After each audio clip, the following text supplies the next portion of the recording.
major is international politics and Central Asian politics. So therefore, I can speak about the economic perspective of transitions in Central Asia or former Soviet Union. And so today I talk about water conflict, water resource management in Central Asia.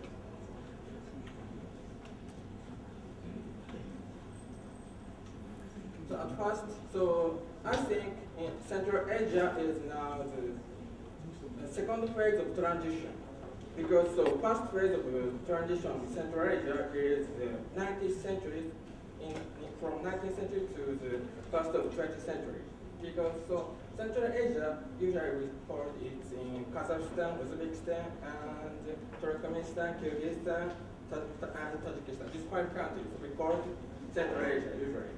But this 5 nation states is not exist before 1920s, because they are drawn by Stalin in 1920s from 1920 to the 1930s.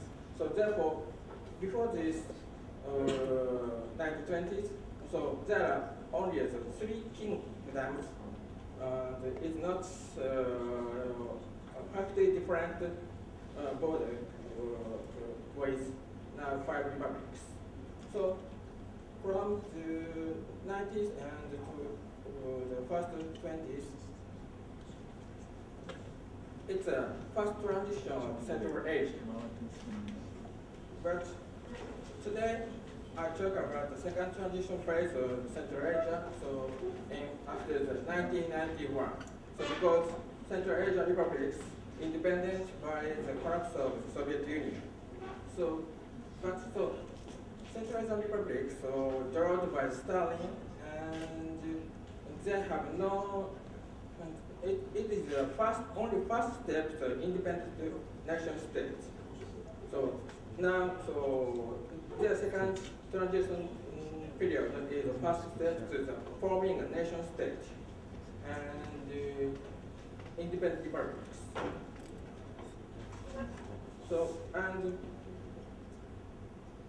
why so today I focus on the RRC program, so water program is, it is a major program in Central Asia, and the transition programs in Central Asia. So because the RRC, so as you know, the RRC has been shrinking since 1960s. So because the Virgin Land program, it started under the Khrushchev era, so 1960s. So it's shrinking, and now continues, and maybe until the, so there are some resources, or until the 2050s, RC will disappear. So, and after independence, Central Asian states and international communities tried to stop the shrinking. So they tackled with this problem, so, but it's not working, any schemes. And so today I focus on about Uzbekistan and Tajikistan relationship between the Uzbek-Tajik relationship. So because Tajikistan is huge water resources in Central Asia, so they occupied about 60%. So has water of around 3%. In other side, Uzbekistan big consumer of the water resources in Central Asia. They consume about 60%, but they have enough waters. They have no enough waters. So Uzbekistan is a very, very big country in Central Asia. So their population over the 20 million, and Tajikistan is a very small country. Their population is only 60 million. But Tajikistan has a very big water resources, but they have no enough fossil fuels or other energy sectors. And in the other side, Uzbekistan has natural gas or some oil, and so they have a big industrial companies. So it is so very interesting relationship in the Uzbekistan and Tajikistan, because their relationship is very, very bad. For example, so Uzbekistan and Tajikistan there are no direct flight from the capital of Uzbekistan, Tashkent, to capital to the Tajikistan, Dushanbe, since 1992, because Uzbekistan's government of Uzbekistan is reject to the direct flight from Uzbekistan, Tajik direct flight. Last year, so Tajik government or Tajik Air so applied to the Uzbekistan to direct flight, but they rejected it. So because it is very important thing is there are many complex reasons which obstruct the good relationship between the two countries. And the main structure of the conflict in the RRC basin in Central Asia is the basic structure. So it's common structure and as a water conflict.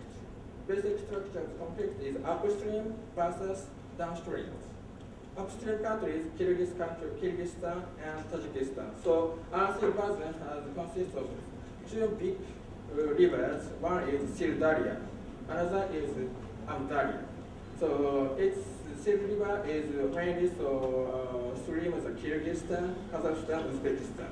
And Kyrgyz is upstream countries in Sil River, and Am River is a stream from Tajikistan, Turkmenistan, Uzbekistan. So Tajikistan is upstream countries and Am River, and Turkmenistan, Uzbekistan is a downstream country.